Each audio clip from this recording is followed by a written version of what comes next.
Good morning, everyone. Good morning, good evening, good afternoon, depending on where you're joining us from today. My name is Oge Onubogu, and I'm the director of the Africa program here at the Woodrow Wilson Center. In the Africa program, through our research and convening, we work to address some of the most critical issues facing Africa and US-Africa relations. So today we are especially honored to host this important conversation on enhancing the voices of Sudanese civilians on key issues necessary to ending the war and restoring peace in Sudan.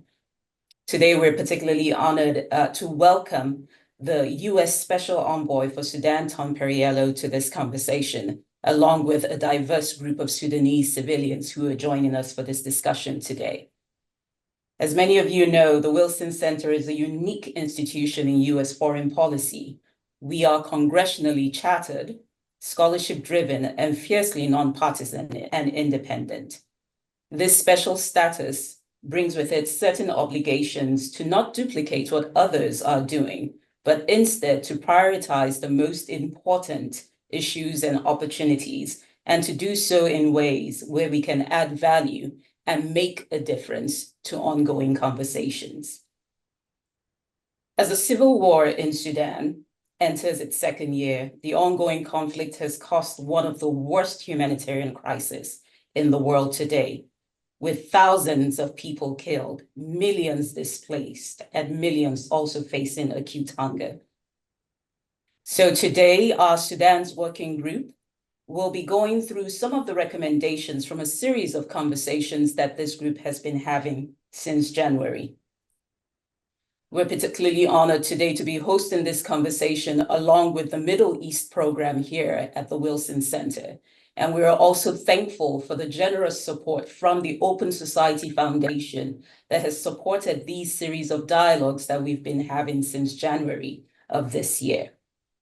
We look forward to hearing the recommendations from these discussions today, as well as going into in-depth conversations with our participants on this call today.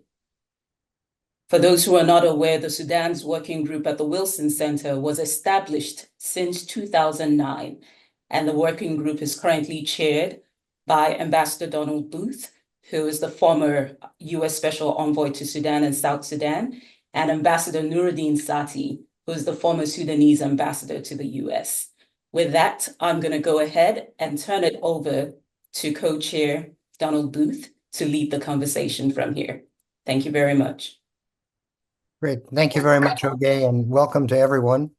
As Oge has mentioned, the Sudan's working group has focused on trying to ensure that Sudanese civilian voices are amplified in the policy considerations and deliberations here in Washington.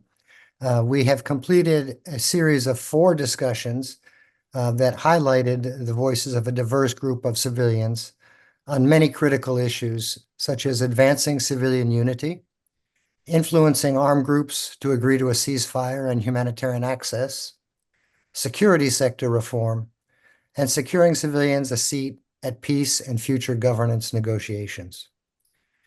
We are excited today to host our special envoy, Tom Perriello, for a dialogue on how the U.S.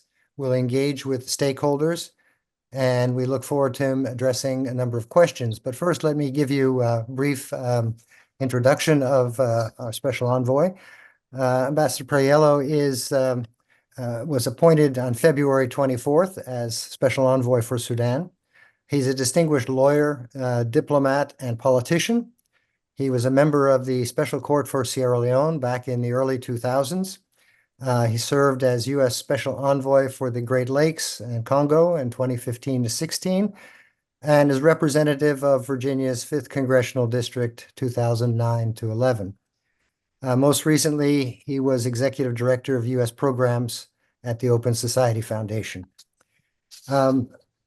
Ambassador Perriello, I would like to put to you 3 questions that I hope you can address in your remarks. First is, how will civilians be included in future peace talks? And what can the U.S. and Sudanese civilians do to make it more feasible for their voices to be represented in those dialogues? Second, what is the U.S. doing to try to reconcile the interests of the external actors and regional states so that they will support a negotiated settlement rather than further fuel the conflict? And third, what are your expectations for the Jeddah talks, which we know have been postponed? How might these talks differ from previous rounds, and what do you and the United States government hope to accomplish once they resume? So with that, I turn it over to you, Tom. Thank you very much. Well, thank you, Ambassador. It's truly an honor to be introduced by you. It's an honor to be on this call with such Sudanese luminaries who know far more and should say far more than I will in this call. But since I am sitting here in Cairo and part of the negotiations, I'll try to offer some thoughts.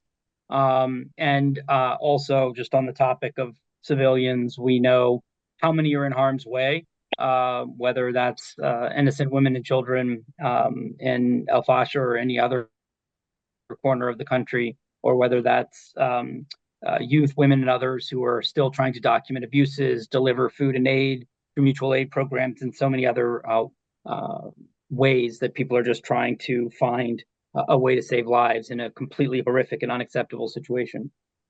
The question of civilian engagement, hopefully my actions will speak more than my words on the idea that we have taken very seriously the idea of trying to engage civilians from all walks of life. On this trip, I think we've probably engaged with over 500 civilians across Cairo, not just Cairo, Kampala, and Uganda, but in Kenya, but also through digital technology with people inside Sudan. And I'll talk more about how I think we can reimagine and scale that engagement. On the question of participation, first of all, I think what we've tried to do is move from the idea of Jeddah or political process to the idea of a single comprehensive peace and democracy strategy for Sudan. And this is something I've heard from Sudanese leaders over and over again, is too often we've either tried to do a top-down deal, or we've shortchanged a deal, or we've taken too many long-term questions into the short term. And I think what we are trying to do in consultation from what we hear from Sudanese experts and Sudanese people is understand that this is going to need to be a series of activities over different timelines in order to honor the complexity of what needs to be done. So part of this is that I think one of the main things we've heard from people about Jeddah is they don't want it to do too much. They do not want that group of actors to be deciding the political future of Sudan, and we share that sentiment. They do want that set of actors to try to end the violence. And so anytime we talk about Jeddah, I try to encourage people to say Jeddah and the inclusive political process. But even the inclusive political process itself may end up being 3 or 4 different processes, as others on this phone can speak to. There are some questions that will need to be answered immediately, some over 6 months. Some are a matter of 10 years or more of building, democratic institutions and the rest. What we've tried to do in this is understand the idea that civilians shouldn't just be showing up at the talks. Civilians should be setting the terms of the debate. So what we've done in designing this round of talks is to say the ground rules should not be set by the generals. They should not be set by the external actors. They should be set by the Sudanese people. And I think that voice has been clear in saying we want an end to the violence, humanitarian access. We do not want to renegotiate the constitutional transition that people have already fought for, and other matters we can go into, while also ensuring that there's an inclusive political process.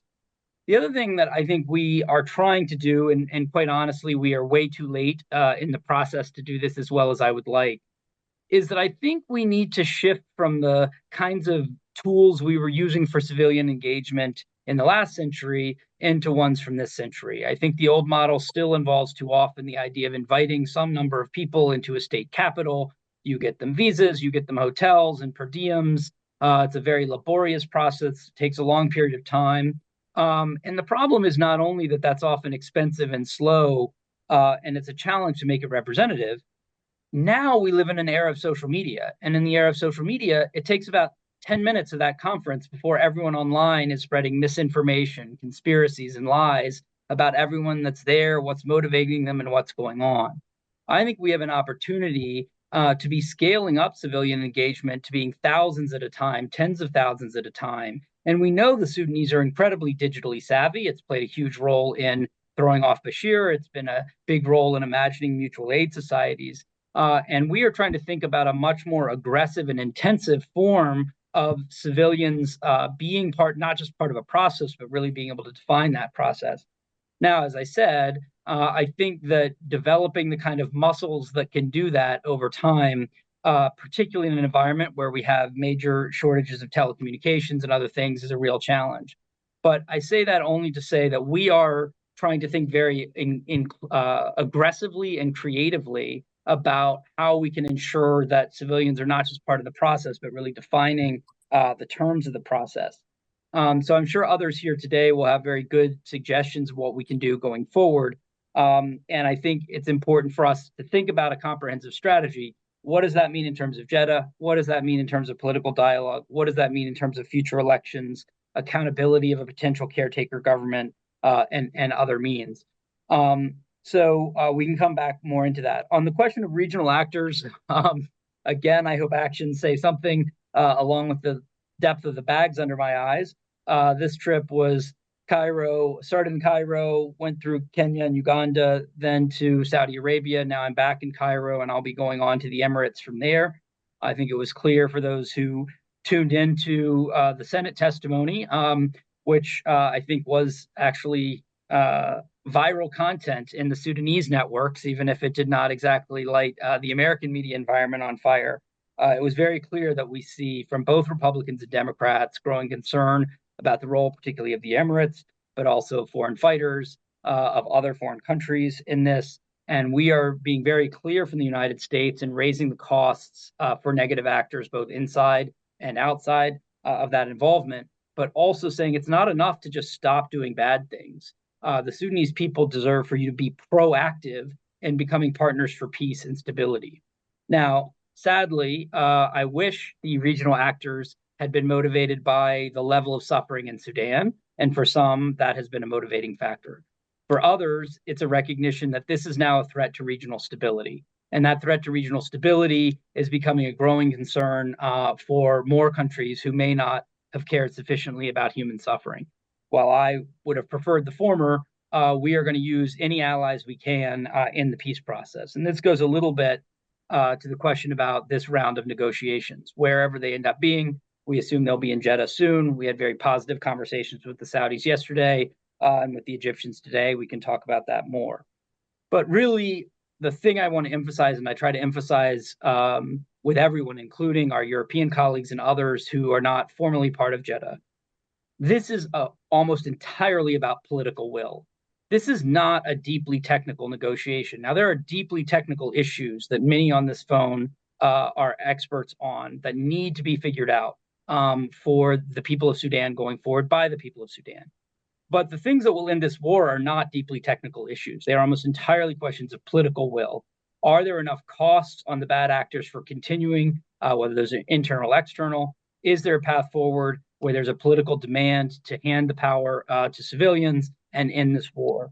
So whether one is in Jeddah or not in Jeddah, the question is, have you as a government or a multilateral institution played every card you have right now to make clear that there is going to be a growing cost for anyone who is standing on the side of more war and more violence and putting out a hand to any of those people who are trying to be on the side of peace? And this, I think, is where we are making progress. We are doing that, a lot of that ourselves, but there are also obviously some important colleagues in the region. And all of that, because I've gone on too long here and want to get into the discourse, all of those gains are primarily because of Sudanese civilians. I have a job because of Sudanese civilians. Lamamra has a job because of Sudanese civilians. And I know for many Sudanese, it feels like no one was listening, and it's true. Too few people were listening. But somewhere around the end of last year and beginning of this year, those voices began to break through. And you're starting to see an elevation of diplomatic engagement and power politics on the side of peace. And I do think that's because Sudanese women and youth, because many Sudanese elders have joined together and refused to let the world be silent. Again, the level of silence is still appalling, But I do think what we're seeing in terms of any progress is because of that, those voices breaking through, and the policy we put together tries to be that. And as I've said before, when I talked to President Biden and Secretary Blinken about this job, they said your job is to stand with the Sudanese people. And that's the biggest honor I have. The second time in my life, I've been told that that's what I get to do in a situation where people of great courage have been suffering. So I understand very legitimate concerns that we have not done enough. We are trying to do more. I'm very open to ideas, but I do want to say to all those who have been fighting to raise voices on this, I do believe it's being heard in more and more capitals. I feel that difference as I go around. And I think we are going to continue to push on that until it's sufficient to silence the guns and hand power to the people of Sudan. So with that, thank you to all of you for letting me be part of this. And I hand back to you, Ambassador Booth. Great. Thank you very much, Special Envoy Perriello.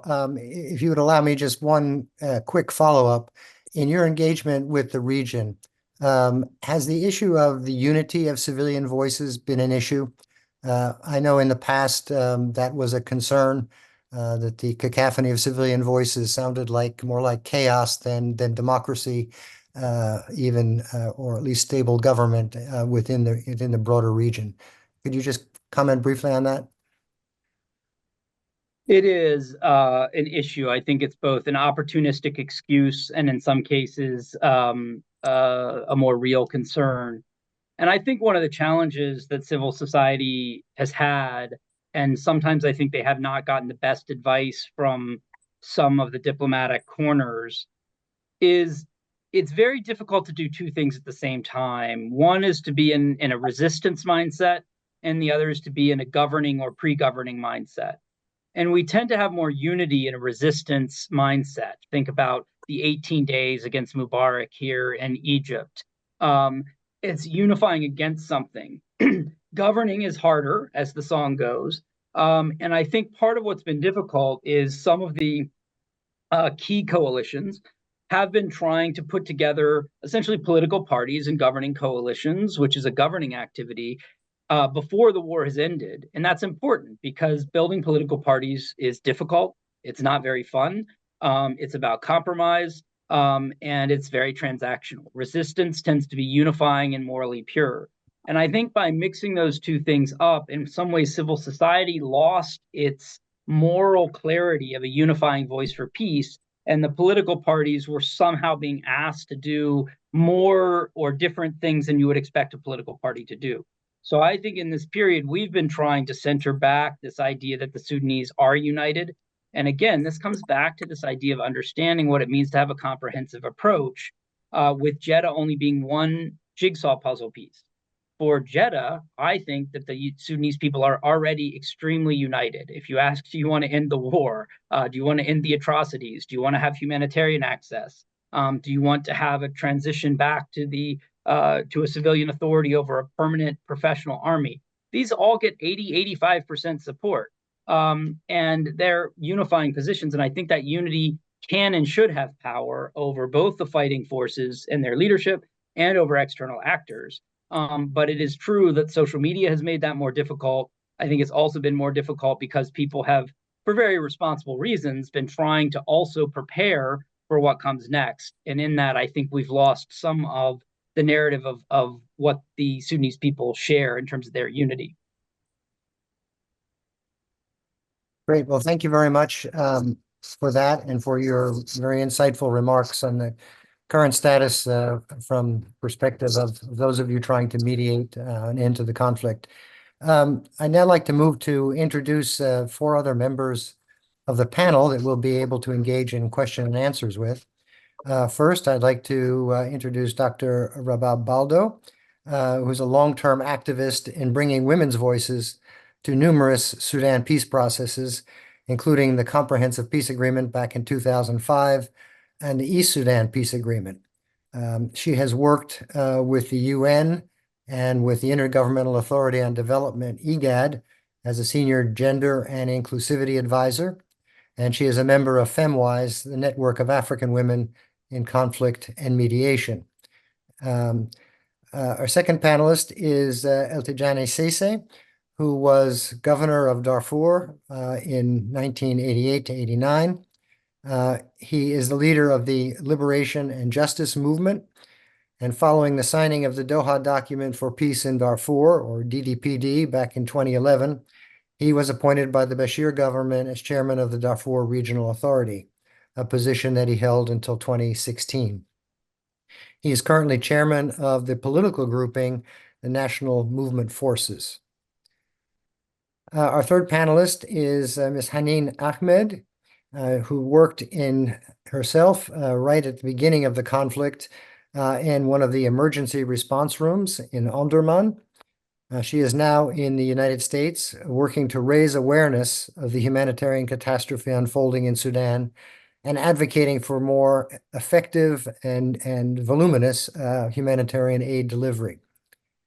And finally, we have my co-chair of the Sudan's working group, Ambassador Nuruddin Sati. He's a distinguished diplomat, having served as Deputy Special Representative of the Secretary General for the UN peacekeeping and political missions in Burundi, as Sudan's ambassador to UNESCO, to France, Belgium, Switzerland, Portugal, and Chad, and most recently as the transitional government's ambassador to the United States from 2020 until his dismissal following the coup in October 2021. He's been involved in numerous conflict resolution efforts, serving as advisor to the Center for Humanitarian Dialogue and to the Crisis Management Initiative. So with that, I will proceed to pose a question to each of our panelists to sort of kick off the discussion. And I'd like to start with you, Dr. Baldo. In recent months, numerous international non-governmental organizations backed by various governments have hosted meetings of various civilian groups and individuals with the aim of fostering a united civilian front that could represent civilian interests in both peace and transitional government negotiations. Are you satisfied that Sudanese women and youth are being represented in those meetings? If not, why not? And what could the United States do to support greater women and youth inclusion? Over to you, Dr. Baldo. Thank you, Ambassador Don, and good morning, all ambassadors here and all people in the call. To answer your questions, and I go back to issue of our diversity and representation. In all those conferences, there is no proper kind of criteria for selection. It was a kind of handpick approach, more than giving the people the chance to select their representative. Because those events is very important to reflect the issues, to get the commitment of the people. So if you handpick anyone from, for instance, Darfur or East Sudan or Kordofan or any regions of Sudan, how will the buy-in for the outcome will be ensured? This is number one. Two, it will create a kind of division among the civil society and the civilians. And I think we have worked hard to really unify the voices among us, let me say. So by handpicking again, and I have been handpicked for those conferences, but I refuse to join because I do believe that there is no proper kind of selection for the people who participate. And unfortunately, there is a kind of sharing of note. So for those who attended this conference here, for instance, let us in South Sudan, then the same people want to do another conference somewhere, they use the same list. And we are calling for inclusivity. We are calling for really building a kind of ownership and buying. So when you pick Rabab in all those events, you are damaging and you do harm more than really creating the unity that we are working hard to really ensure it. Second, I do believe there are more actors out there. It's not only what you see, Ambassador Don and all of you. It's not only Rabab Baldo, Ambassador Nuruddin Sati, Hanin, and others. There are many, many actors that are in the front line and on the ground facing the fire and all the things. Those, their voices have not been heard. And that's why when I call for inclusive process, I needed really to ensure that there is a kind of a mapping that we know that all people down there are doing the work, and they should be brought to those platforms to really reflect and share their experiences at that level. I will call from this call really to stop recycling the names that you have for different events.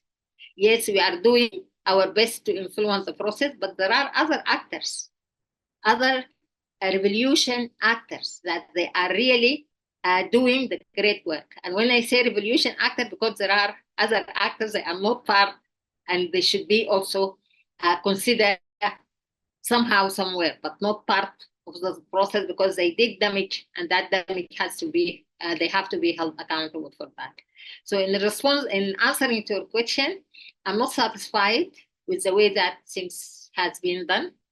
And it became a kind of workshop and conference marketing more than really addressing the issue. And people recycle, they go for this conference, they recycle the same idea, they go to the other conference recycling the same idea. We are wasting resources. These resources would have saved people's life. We have wasted time. This time would have really helped in really addressing the key issues. So this is my answer to your question. And if you allow me, guess on the unit of the civilians, we are so diverse. And even now, the initiative that the US, Saudi, IGAD, AU are launching, they are not united.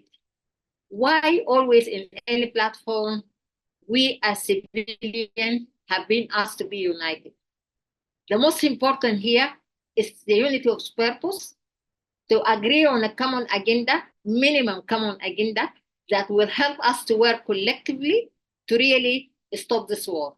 But unity to be under taqaddum or under one umbrella, that's, if you swing 100 of, you will not be able to make it, because the diversity we have, and we really need to that diversity in the right way to create a platform that bring all of us to be united on a purpose, on an agenda, not to be under one structure.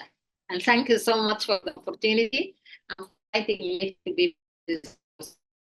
Thank you very much, Dr. Baldo. Just one quick follow-up question, and that is, how would you recommend that those groups who are organizing these events with civilians go about selecting a more representative group? Would you propose going in the direction that Special Envoy Perriello suggested, which is rather than physical meetings to maybe try to do it virtually? Is that effective if you don't have people sitting face to face? Sorry, I missed you because the internet is breaking. So would you mind to repeat the question? Sorry for Yes, that. my question is, how might those who are organizing these events with civilians achieve a more representative participation, not engage in the hand picking that you have criticized? Would you recommend going perhaps a virtual path rather than a physical path, which is something that Special Envoy Perriello indicated that they're thinking about?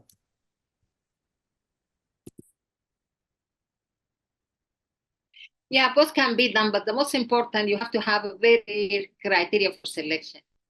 Because comfortable to say we invited Rabab as individual, but you are making commitment. So at the end of the day, you need the institution backup to really ensure the implementation of those commitments that you are making. And to answer your question, the special envoy can have the two-way of communication because we have challenges with the internet in Sudan. Again, the cost of internet is really expensive in Sudan.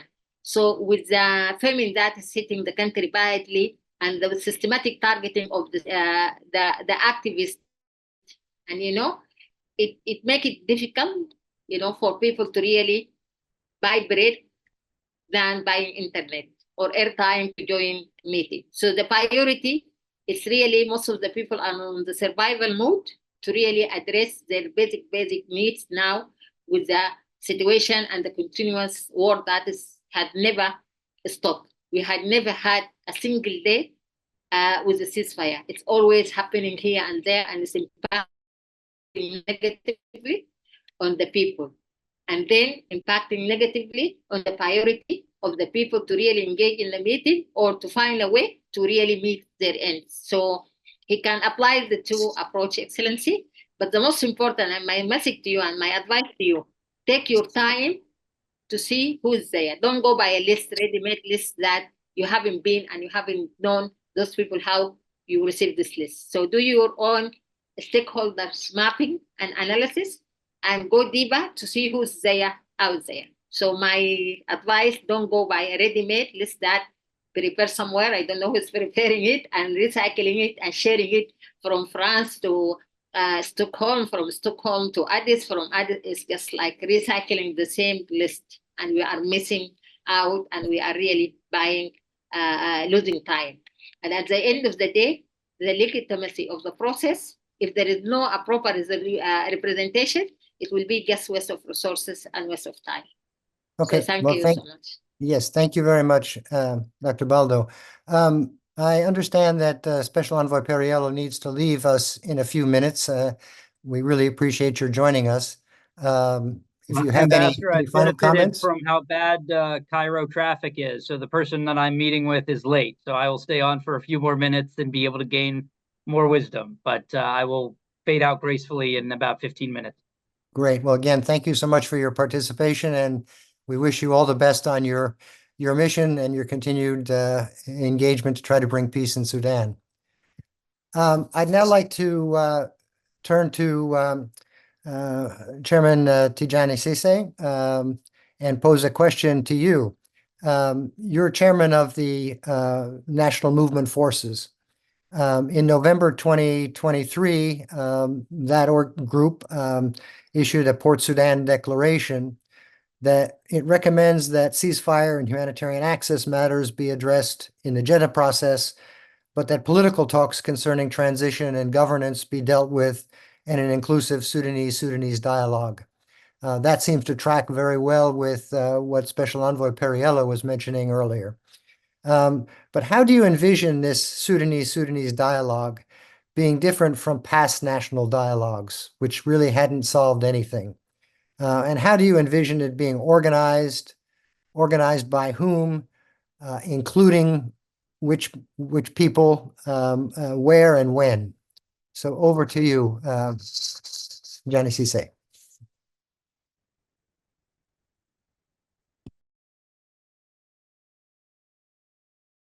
You need to unmute.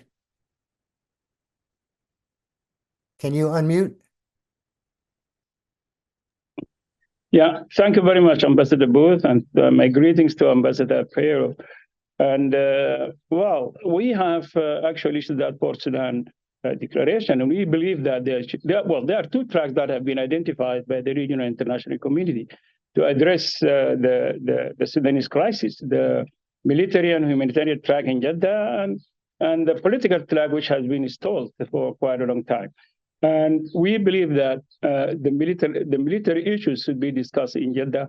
And if there is any participation of civilians, they have to be observers. And we also do believe that the political track should be apart from the military one.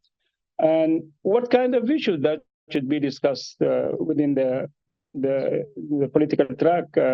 Ambassador, since independence of the country, in 1956, the country faced a lot of challenges and crises, and these challenges have seriously undermined the political and economic development of Sudan, and these include, among others, the failure to agree on the form and system of government. And we all know that that's one of the reasons why we had a war in South Sudan, and eventually South Sudan has seceded.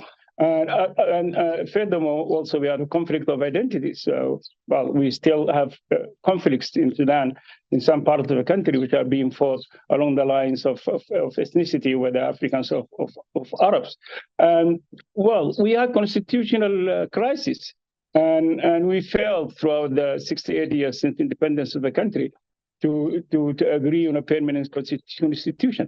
There was a lack of national vision, and most importantly, the ruling elites they focus on how who should govern rather than on how the country should be governed.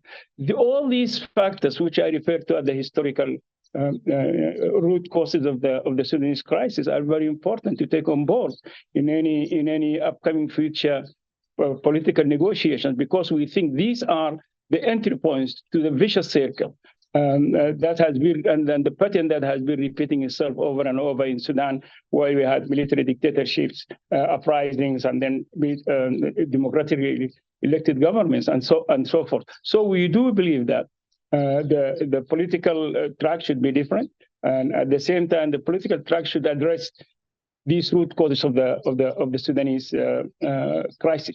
And, well, we also do believe that there is one more very important track that has been left out. We all know that the Sudan has also witnessed numerous grassroots problems and conflicts, deadly conflicts in Darfur, in Kordofan, in the east, and in some other parts of the Nuba Mountains and in the Blue Nile.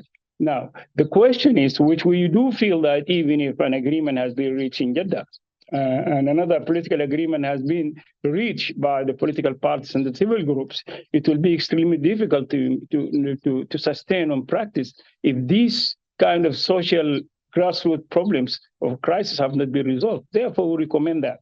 We believe it's very important that this social track should be integrated into the political track. Well, the country has been polarized for a long time, and that's a fact that nobody can deny. And that the levels of polarization have increased since the revolution and after the war. I mean, there is a lot of polarization among the political parties as well as the civil groups and the Sudanese communities in general. There is a deep mistrust between the various political parties and groups. So we believe that in order to move forward, there is a need to restore, levels of trust among these different political parties and civil groups, if we have to be engaged with a mechanism that is working to resolve the crisis of the country. And the way to do it, as we have previously mentioned, is to organize workshops, which have started, by the way. And these workshops are the mechanisms through which we can develop trust among the Sudanese people. We feel that ultimately there has to be an inclusive Sudanese dialogue, because we believe if it is not inclusive, any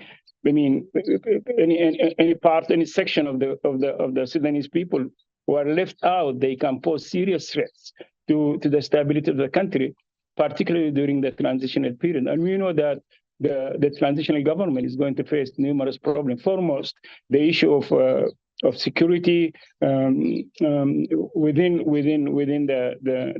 the major towns, as well as in the peripheries. So we do believe in an inclusive dialogue, and we do believe that this dialogue has to take on board the root causes of the Sudanese crisis, because if these root causes have not been addressed, then definitely whatever agreement has been reached, then definitely the country will witness another level of instability in the future.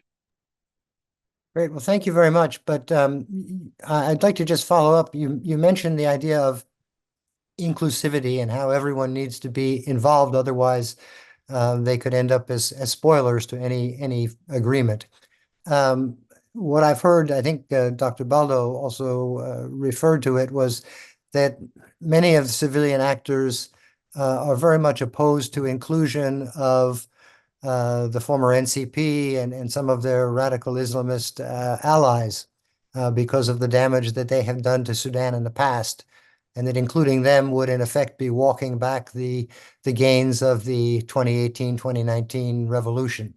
If you'd like to just briefly comment on that, is that going to be the issue that really divides civilians?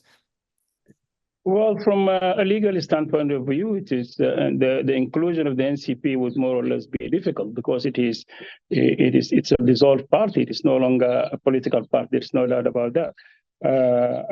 But what we believe is that there are some groups who are more or less moderate, and some of whom have even participated in the revolution. I think they more or less you can include them. Not in the government structures. We are not talking inclusion in the government structures, but rather take them on board the negotiations, not the negotiation, on board the All Sudanese Inclusive Conference. There is a difference between somebody participating in the conference and somebody participating in the government structure. As far as the government structure is concerned, that's a straightforward answer, no. But as far as the process leading up to the formation of the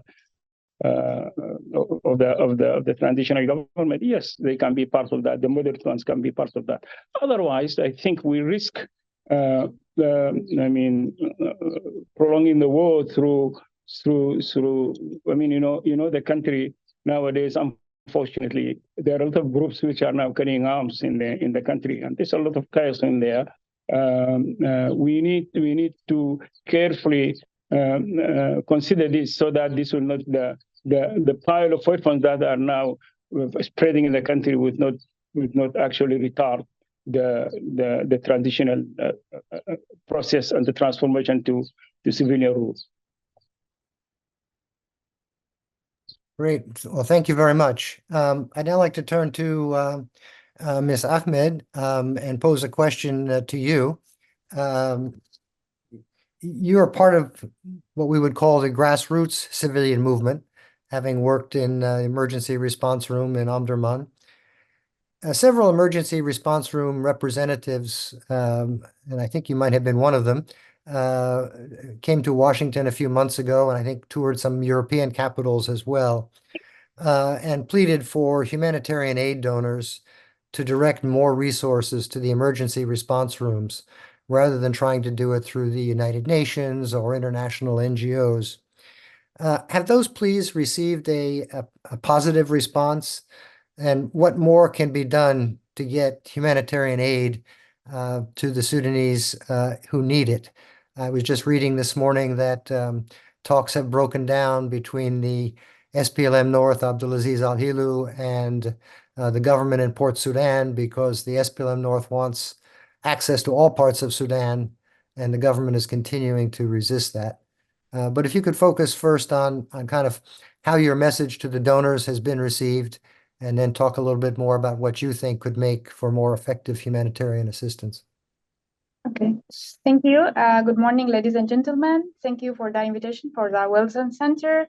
I would like also to thank you for being keen to amplify and include Sudanese voices, Sudanese youth voices. First of all, to be clear, I'm here as a young activist, not as emergency response room, because this is a political task, and we are very restricted to include emergency response room in any political task, because this will harm our colleagues on the ground. As I'm part of this huge youth movement, and before of that, we've been a resistance committee member, active member in Omdurman. About your question, I just want to flag one point before answering your question about Ms. Rabab, that she said the Sudanese people are united. Of course, Sudanese people are united, and we are different, and we have very different views. I think we are united in our vision of ending war, in our goal of ending war, but different in vision. So some of us want a blue street, and some of us want a blue road. But at the end of the day, we want to end the war and achieving peace for Sudan with a minimum agenda of agreement. And for humanitarian safe passages, of course, emergency response room in the first phase of just the peace talk, we pushed to include it that the figure of safe passages, open safe passages from two parties, but unfortunately, no one listened to us. And still, we are suffering from arresting and my colleagues suffering from arresting, killing, and arbitrating them on the ground. And of course, we are facing a great famine right now. Every day we have reports of 3 or 4 persons that died from hunger. So my recommendation is that stop ceasefire, open safe passages, and this is come from the united agenda from the international community actors. And I have a question also in this to Mr. Barriello that I know United States is working on unified their agenda towards Sudan, but do you have a unified agenda with other international and regional actors to push for open and delivering humanitarian aid? And for localize the funds, we didn't receive anything yet, but we have promises from the USAID, and even last month we had at the beginning of this month we had a conversation with Sarah Jacob, the congresswoman, and she promised that to push more for localize the fund, but not yet. There is nothing. Thank you. Okay. Special Envoy Perriello, would you like to respond to that briefly? Sure. This is a great question, and I think we are from a great activist. Thank you for all the work you're doing, and as you often say, so many of the people that are still on the ground and not on this call. We do have promises, as you know, from USAID for a significant increase, and just like with the Paris pledges from around the world, we are working very hard to make sure that pledges become actual food and medicine. And I think in this case, it's certainly something we've been trying to do. As you know, I think we've also been trying to work to create a platform that makes it easier for small donors in the West, as well as high net worth individuals, to be able to contribute.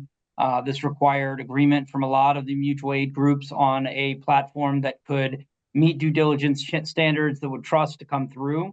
So we are trying to now go to the membership-based groups that would be able to raise funds that would have considerably more flexibility than government dollars in going in that direction. And I think as of Friday, that was ready to go, and we want to make a major push both with small donor groups and high net worth individuals to do this. There was kind of a peak and then a fall off because of the combination of telecom limitations and some areas where the commodities simply were not sufficiently present. The word we get from the ground is that in most areas, in many areas, the cash models can still work with some of those limitations. There's some areas where the markets are just too barren, but the demand side can lead to the supply side. So we see this as important. I think there are different opinions on how much it can scale, 10x, 100x, but we're not even close to testing the limits of that. So let's continue to make sure we're supporting those efforts. And we really are taking an everything approach on humanitarian aid. There are various local negotiations underway that we are supporting where it's useful for us to support them.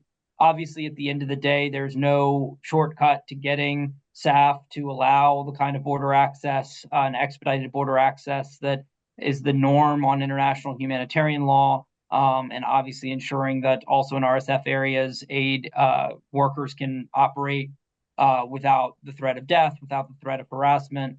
We've been working to extend the Starlink access, which itself is complicated based on the both the abusive use of it by particularly RSF, but also being told by people it's still a lifeline. So I think on all of these efforts, our USAID colleagues, but we're obviously working closely with them, are trying to work all of these angles. And yet the famine grows. And one of the things that's entirely on the international community, in my mind, is we're not even getting 3 meals a day yet to the people in Chad and other areas where access is not a problem. I mean, it's still challenging, but it's not a limiting factor. So the world can point the finger, but it also needs to make sure that we are meeting at least the standards. And if we get 3 or 4 meals a day, Sudanese will find a way to get some of that inside. So we need to up our game on all of these fronts. And I think that there is increasing interest from neighboring countries, many of whom are housing a growing number of refugees, with an awareness that if several of these things get worse, including Al Fashir, those numbers are going to increase dramatically. So we are not nearly where we need to be ahead of the rainy season on forward deployment or on scaling up these cash models that can help get around the other issues while continuing to negotiate that. So I appreciate the question from you, Haneen, and from others. And again, we will continue to pursue every option we can. Okay. I just have. Can you hear me clear? Yes, I can hear you. Go ahead. Yeah. I just have an idea. It just came up on my mind right now. I know we are from our experience in the emergency response room around Sudan. The context is completely different in Khartoum and in Darfur, and in East Sudan, in North Sudan, it's completely different from area to another. So why do you not have a negotiation with inclusivity inside one, like for example in Darfur, separately, and in Khartoum or in middle of Sudan separately, and in northern Sudan, and then you can have a joint strategy from each one. So I think if people, I don't know if people like this idea, but it can be easier to get an inclusive agenda or inclusive minimum agenda between different side of Sudan.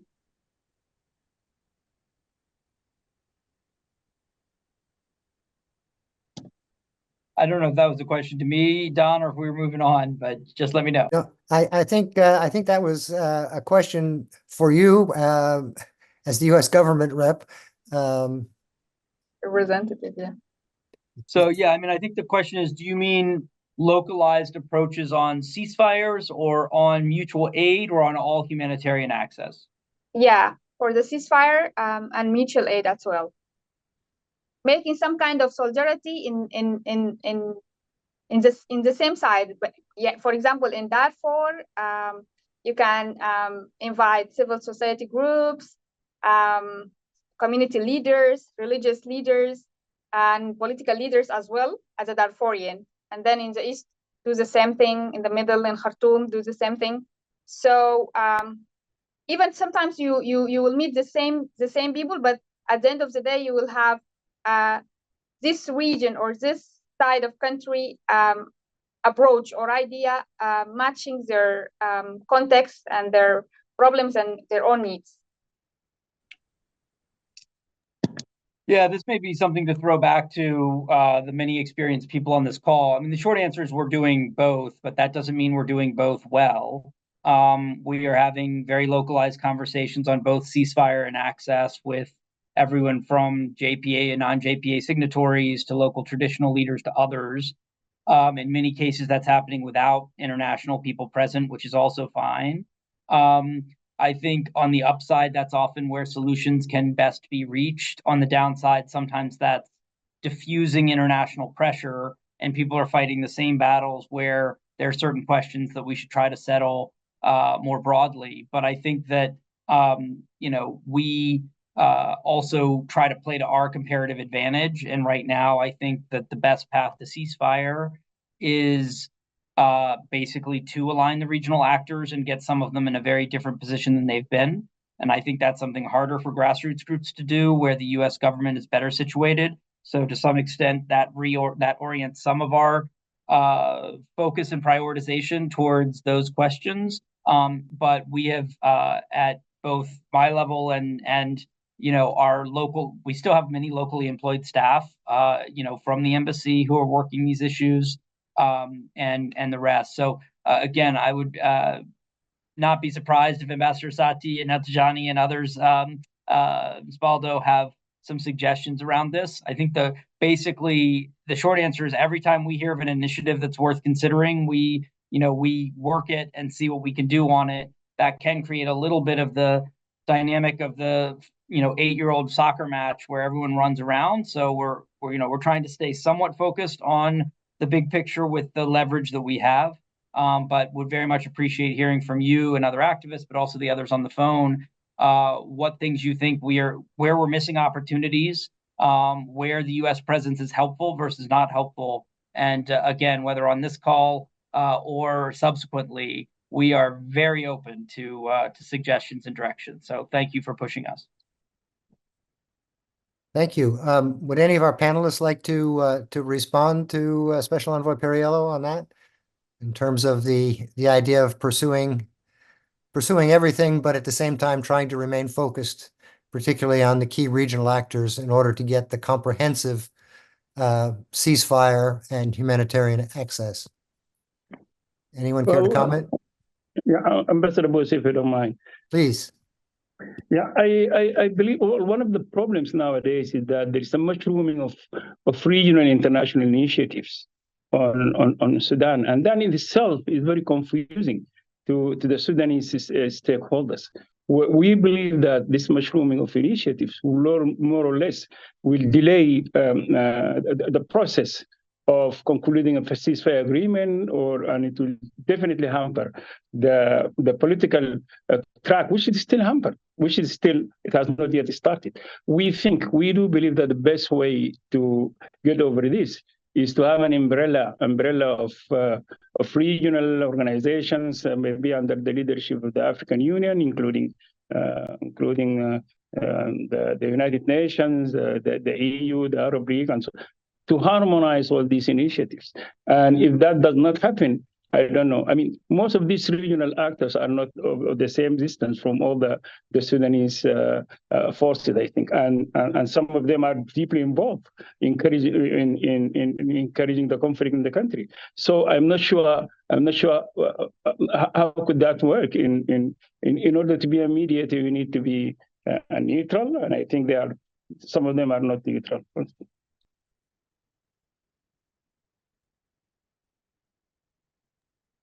Yeah, if I can come in here also. Yes, please. Go ahead, Dr. Baldo. Thank you. Thank you, Ambassador. I think also not including civilian in the ceasefire negotiation, I think that will be a big failure to the process.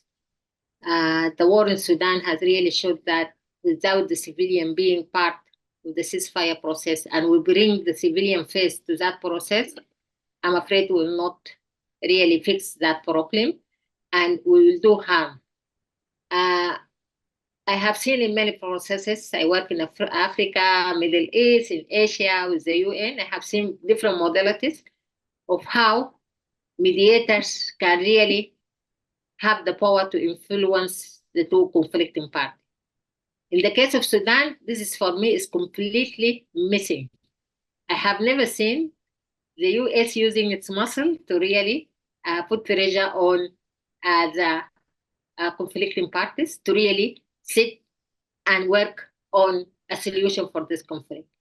I haven't seen continental institution, regional institution like IGAD, AU, UN, all this, I haven't seen them playing a major role in really end this war and end the suffering of my people. It's high time, and I don't know, people are waiting for what, because it's high time for the action to be made. It's high time.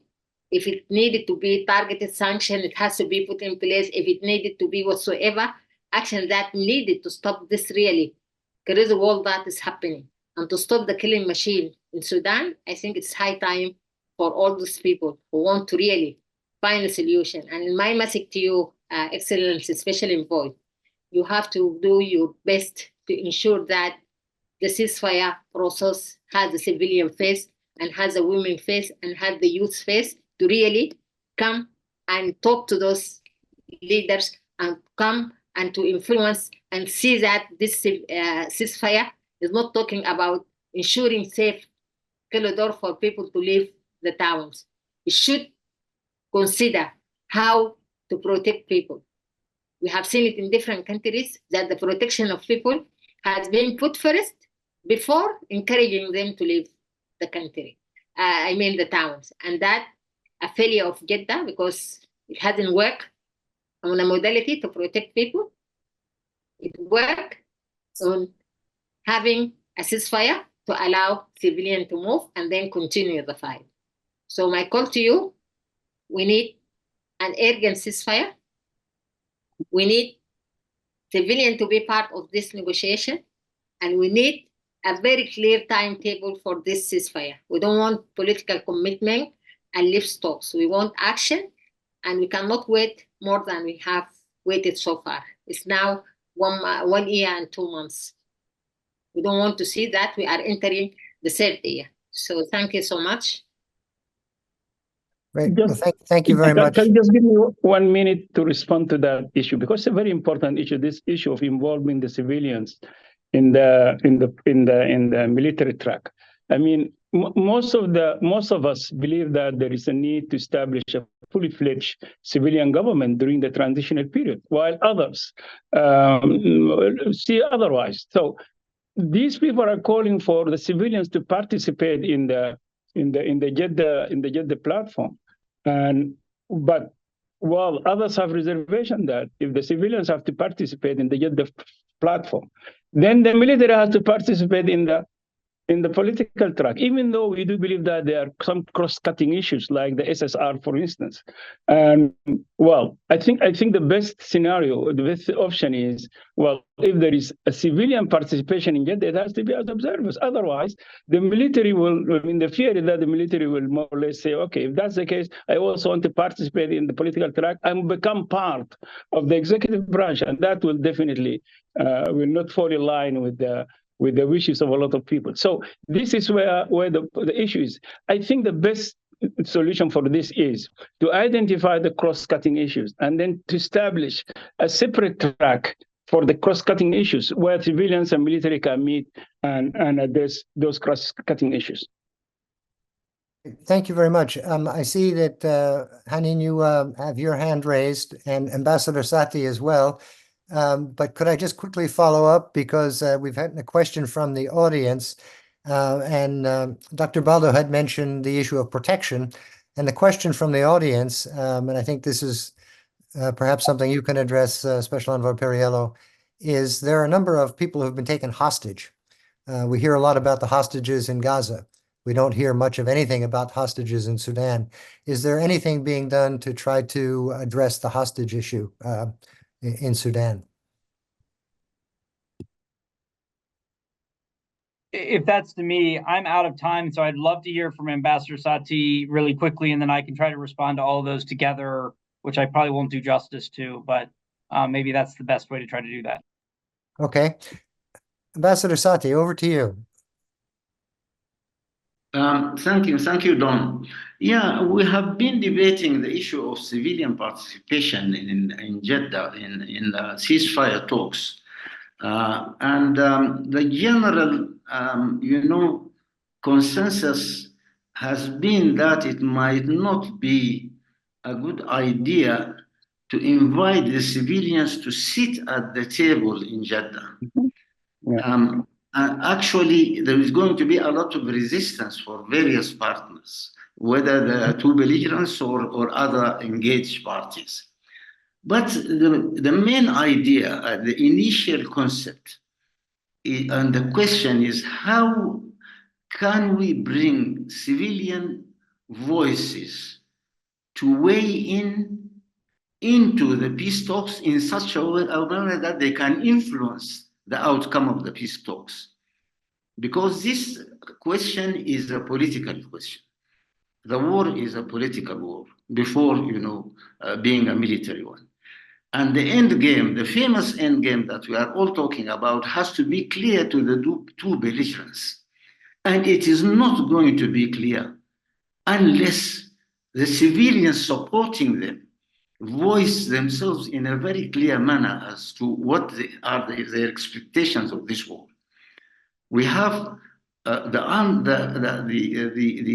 armed forces have its own constituency, its own supporters, whether it's the political parties or whether it's the Islamists or whether that. Those have, some of them do not have an interest in seeing the end of the war if they do not see what's going to become of them. On the other side, it's the same thing, the RSF. So what we are saying, short of getting the civilian a seat at the table, how can we do things in such a way that the civilians can weigh in, and we can listen to their voices and probably select a group of civilians from those sides who can be considered as advisors or resource persons who are not going to appear, who are not going to sit at the table, who are going to be there in order to advise those who are leading the talks about what. And I think in our one of the recent meetings in which Dr. Tijani and myself participated, we reached the conclusion that we agreed that we should weigh in on the various sides of the political spectrum in order to see how we can use our influence on the belligerents. I think we went as far as that. And I think this is a very significant outcome, bearing in mind some of us were not sitting with each other before. We decided to sit with each other, and we decided to use our respective influence on the belligerents. So my advice would be, my question would be, how can we help the mediators and especially envoys as civilians, now that we have accepted to work together, how can we help them to see a clearer endgame to this war so that they can take this into the negotiations at Jeddah? Let me stop here. I have other comments, but I see time is running, and maybe Don, you would like to lead us into another question. Thank you very much. Well, thank you. I think I'm going to have to exit on that. I'm very late for this meeting, but I will simply say that I absolutely agree that any process that civilians are an important part of this process, need to be an important part of this process. The thing that I've said about Jeddah many times, and I mean it, is Jeddah is right now. This conversation is Jeddah, and I don't mean that rhetorically. Jeddah is being designed to be very short. Participating at Jeddah will be too late for the way this is being designed. This is as was said, this is a political process, and right now, every expression from civil society, every expression from a regional government is part of Jeddah. It's part of defining the political reality of the situation. And we have designed that, I think, in order to balance the point here, which is civilians absolutely should be defining the terms of this process. But I think on the question of whether people are there and what there means, this is where I'm saying we need to radically rethink what all of this means. When we can have 100,000 women and youth participating in real time while Jeddah is happening, that is much more power than is presented by having 5 people in the room. It's not to say being in the room doesn't matter, but that's part of why what we are trying to do here is say that anything that has not been accomplished before Jeddah is frankly not going to be accomplished at Jeddah. So I say this in part to say, if there is muscle you have to flex as civil society, do it now. If you have that with other governments, with the AU, et cetera, it's now, because that's what's determining the terms here. And that is to say, Dr. Baldo, I completely agree. Morally and statistically, having women lead on this process. And again, that's the point. I don't want just participation. I want them defining the terms of the debate. And that's why we are trying to design this in a way in which those terms of the debate are being set there. It's not a perfect process. We won't be where we need to be. There are parts of it that I think are poorly designed. And we also have a situation where it may not succeed, and we may be looking at alternative negotiations very soon. But I think that we will continue to try to have that be as informed as possible. Again, I think I didn't answer everything, but I will just say that the thing I just keep coming back to is everything else we can talk about. It comes down to political will. And right now, there is not enough pressure on the parties to agree to a deal. There's not enough pressure on those supporting the parties to get a deal. And everything else is process, and process matters. But I actually do think the U.S. Is putting an enormous amount of pressure on the parties, and we're certainly doing it 24/7. We do not have enough people with us in the region, and the people that are with us are not putting enough WASTA in the game. We're getting there. But that's like everything else. If there's one ask I could make, it would be focus on what creates that political pressure, which of course many Sudanese have been doing long before I was on this job. And that is the single most important factor here in ensuring that not only we get progress, but we get that progress defined on the terms that the civilians and the Sudanese people are asking. And much more to learn and hear. I'm sorry I need to go, and I wish you all the best of luck, and thank you very much for including me. Great. Thank you very much for participating. Best of luck to you.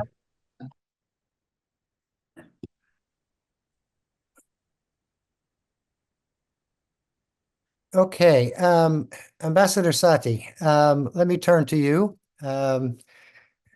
I think we've had a very rich discussion so far, and I'm sure you'll take it to another level. But my question for you is, you've participated in numerous meetings of the civilian representatives, or perhaps hand-selected representatives, as Dr. Baldo would describe.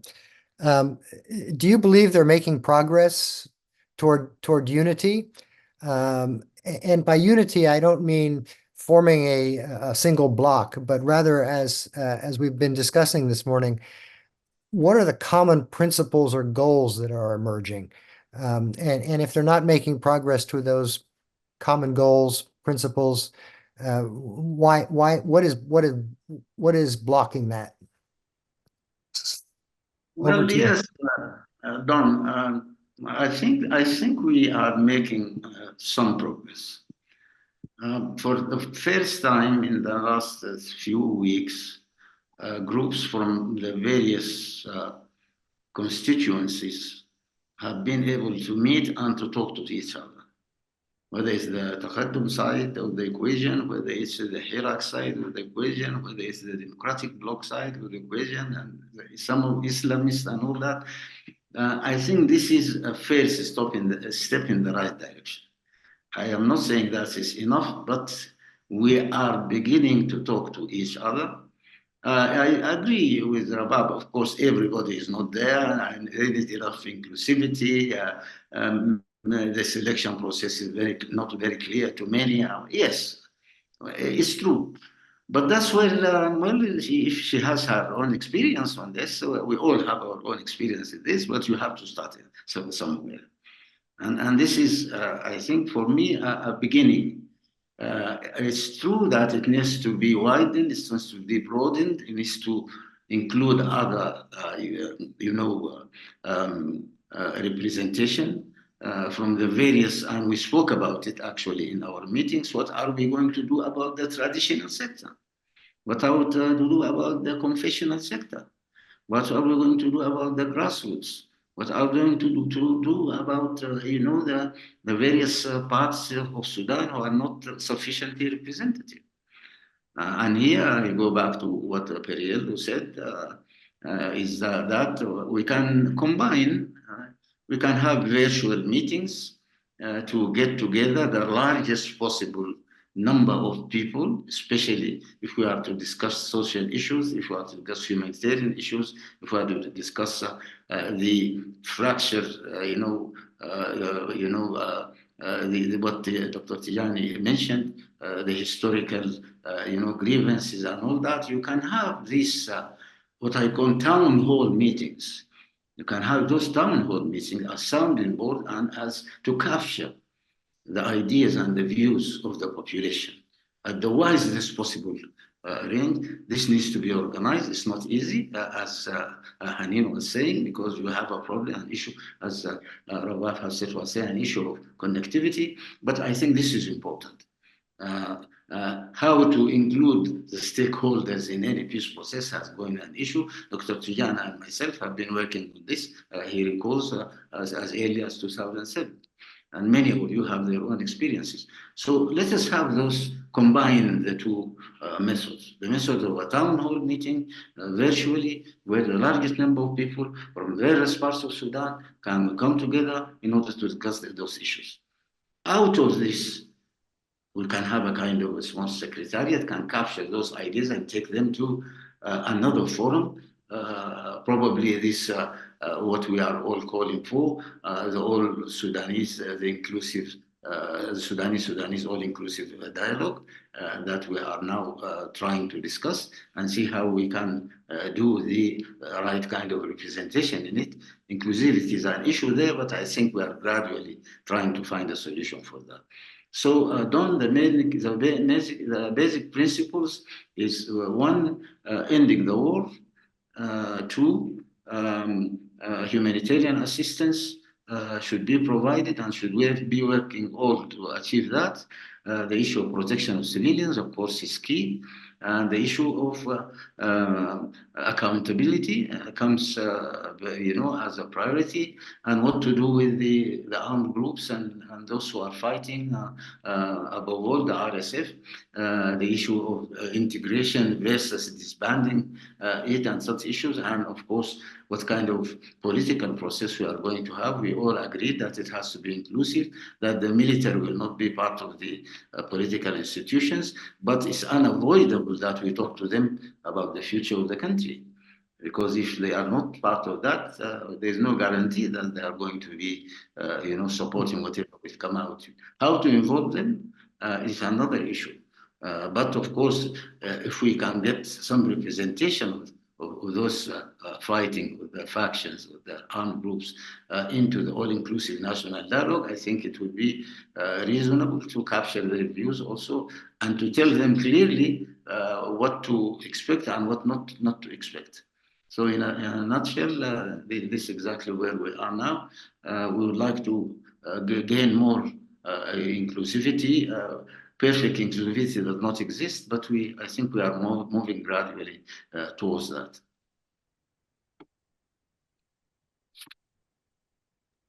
Great. Well, thank you very much for that. I don't see any questions in the chat box from the audience at this point.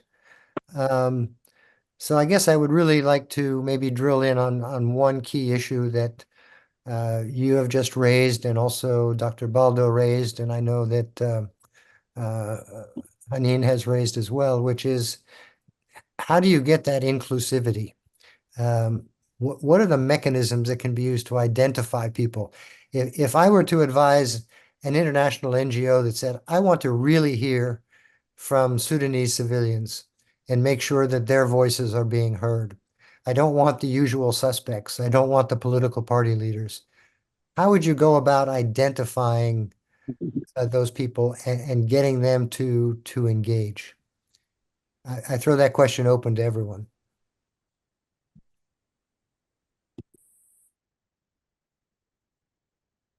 Well, if you allow me, I think the way to go about it is, of course, I think Rabab mentioned this also. You need to have some kind of mapping of the forces in play. Who is there? Who represents what? Who has to be in this process, and not to exclude anybody. You have to identify the various stakeholders to start with in a very fair and open way. Various categories that you have been mentioned. We are talking about the grassroots, the resistance committees. We are talking about the emergency rooms now. We are talking about the women groups. We are talking about youth groups. We are talking about the traditional sector that we have been neglected. But I always say, since October 1964, we have always been identifying ourselves as the modern forces, pro-democratic modern forces, and completely excluding others. And we live to regret it. The time has come for us to look at this point particularly how to identify the traditional forces in the society who have been supporting the Islamists, who have been supporting the military, have been, always on the other side of the revolutionary forces. Who are they? What are their expectations? What are their interests? And how we can engage in a real dialogue with them. In Taqaddum, we are not doing that. The other side is doing it. So how are we going to involve them in this? We are talking about the religious sector. We are talking about the various parts of Sudan. How to get diversity, in this inclusivity. How do we get representation from Darfur? How do we get representation from Blue Nile? How do we get representation from the East? How do we get representation from all those areas? And these are very contentious issues because in each and every region there are problems. But we need an all-inclusive process of identification of representation that will be done as in a transparent manner, and people will be satisfied with it. Not only like-minded people like us sitting together and deciding what was going to happen. So that would be my response. Done. Okay. Thank you very much. Hanin, I saw you had your hand up. Yes, I just want to add that thank you, Ambassador Sati, for the great answer. You said what all we want to say, but I actually want to add that how we can set the criteria. It's fair and inclusive, and it can cover every group needs. So this is the question, and it should be asked also. It addressed by who? This criteria by the international or regional actor. It doesn't match the Sudanese needs or visions. It should be from Sudanese themselves. I don't like the idea of because we experience that the regional and the international interfering for a long time, and it doesn't work with our needs. So I recommended that it would be Sudani criteria. So we can come up with a new or think out of the box criteria. Thank you. Great. Thank you very much. If I can come in also. Yes, please, Dr. Baldo. Yeah.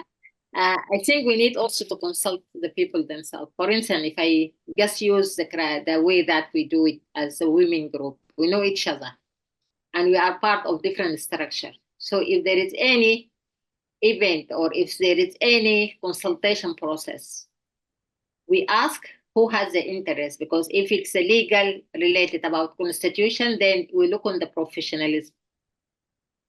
People, they say, I'm interested. We set up a selection committee. And this selection committee look on who is not included, because we are very keen not to leave anyone behind. Not only this, we also have a further check who is not in the room, so that we reach out if we came to an event and there is one is missing in terms of the representation, regional, political, age, and all this thing. If we don't find that, then we reach out. We go extra miles to really bring the missing person or a representative to ensure that people are all there. This is one. Second, this is about the future of Sudan. I personally believe if you have 50 people, they are not enough to decide on that. And this is a concern, because at the end of the day, there is decisions that determine the life of the Sudanese people. It's better to do it in a participatory way. And I remember when we had the CPA, we had that popular consultation for the Nuba Mountain area. I like it because it went out to the people and involved people to really engage in deciding their future.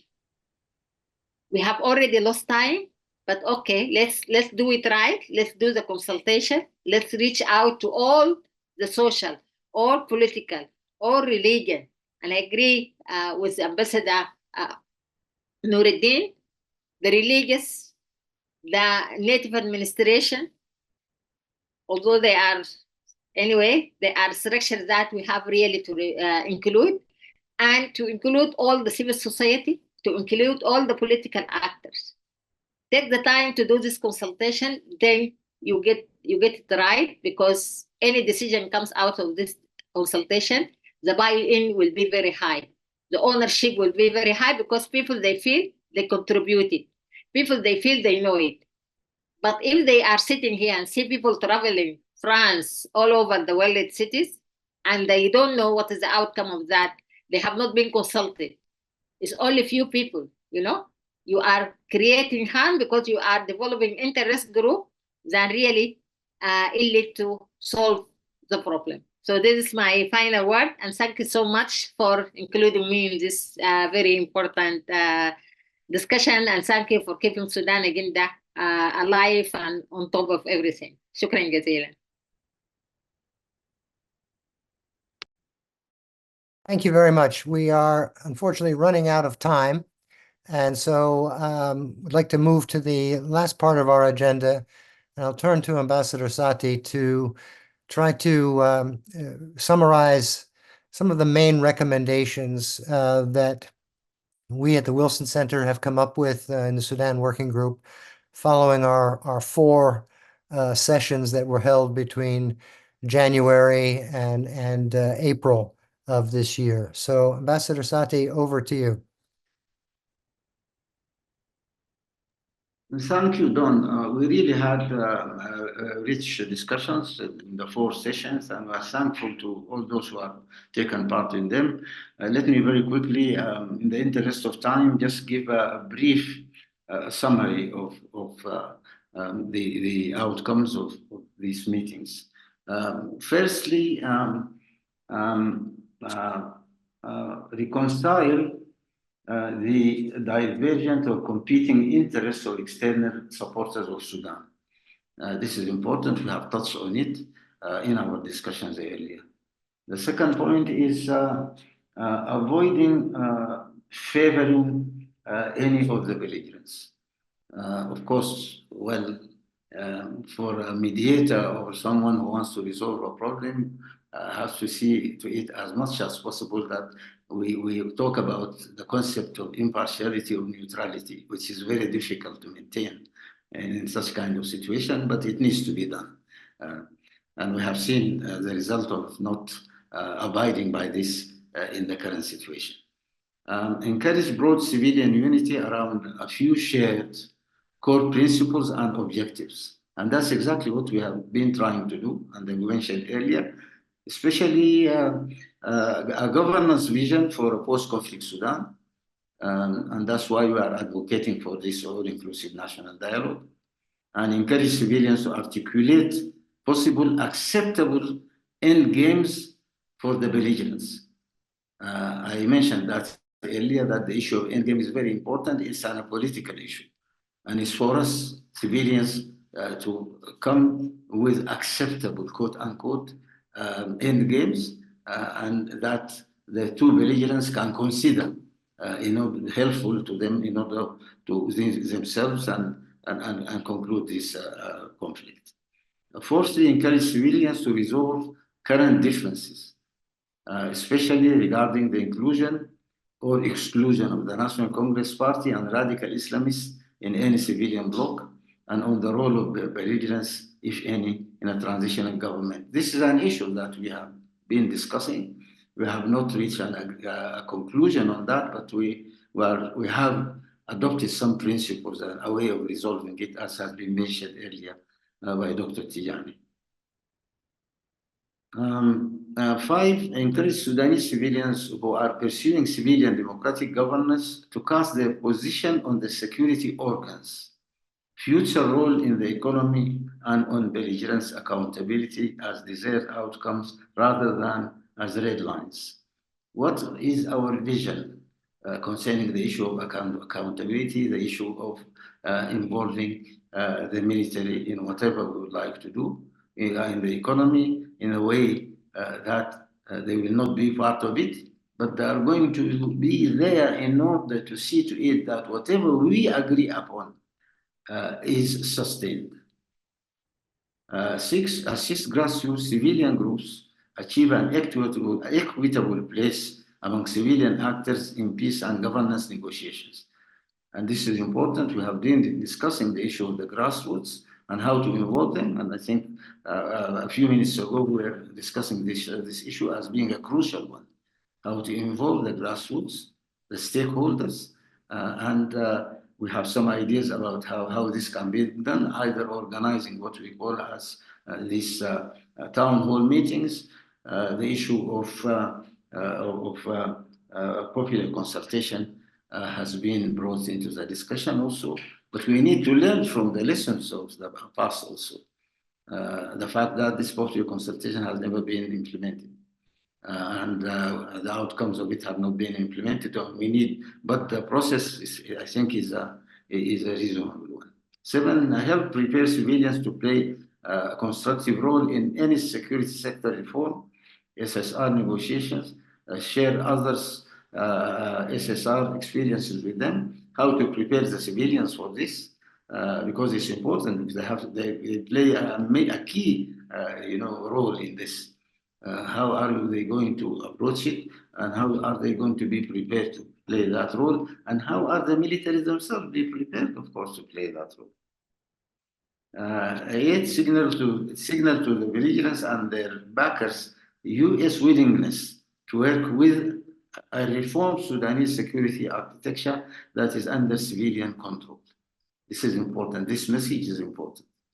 But to my knowledge, this message has been sent so many times, but this time it has to be enforced, and it has to be followed up by certain, I would say, proposals for support and how this can be supported from the U.S. and international point of view. 9, set clear expectations regarding post-conflict financial support, especially for any disarmament, demobilization, and reintegration efforts, DDRs. There also is important, but needs a plan. This plan has to be jointly elaborated between the nationals and the internationals according to well-established international standards. 10, work to coordinate the efforts of international NGOs who are trying to facilitate the United Civilian Front. We touched on this also, and actually we discussed it with some of the international NGOs themselves, and how they are going to coordinate their efforts, how they are going to select the selection criteria itself. We did raise these issues actually, and we had some response that they have already started coordinating among themselves. 11, and last point, engage civilians now in developing a realistic and prioritized plan for economic reform, revitalization, and reconstruction.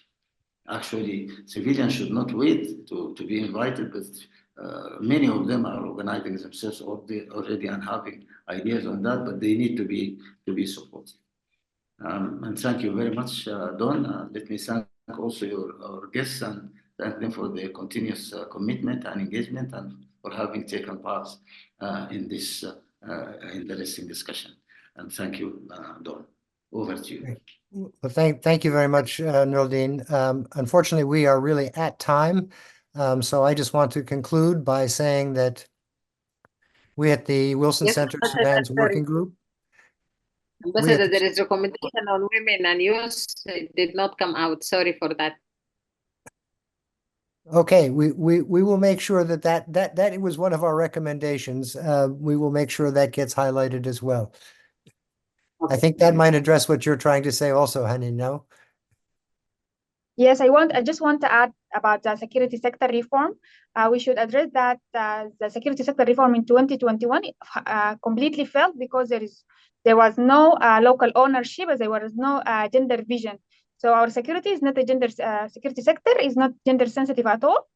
And as Dr. Rabab said, that we should include our vision, and I have already a policy by research in how to gender in security sector reform as my specialization. I'm a gender expert also by master in a gender and peace and conflict. So I can pass it to you, of course, and you can use it. Thank you. Yes, we'd be very interested in that. Please do pass it on to Oge so that she can share it with us. Let me just close by thanking all of our panelists, all of our audience for today, and be assured that the Sudan Working Group really will continue its efforts to try to, one, ensure that civilian voices are heard and taken into account here in Washington, and two, to continue to do all that we can as a think tank organization in Washington to promote the restoration of peace and stability in Sudan. So thank you all very much. Thank you.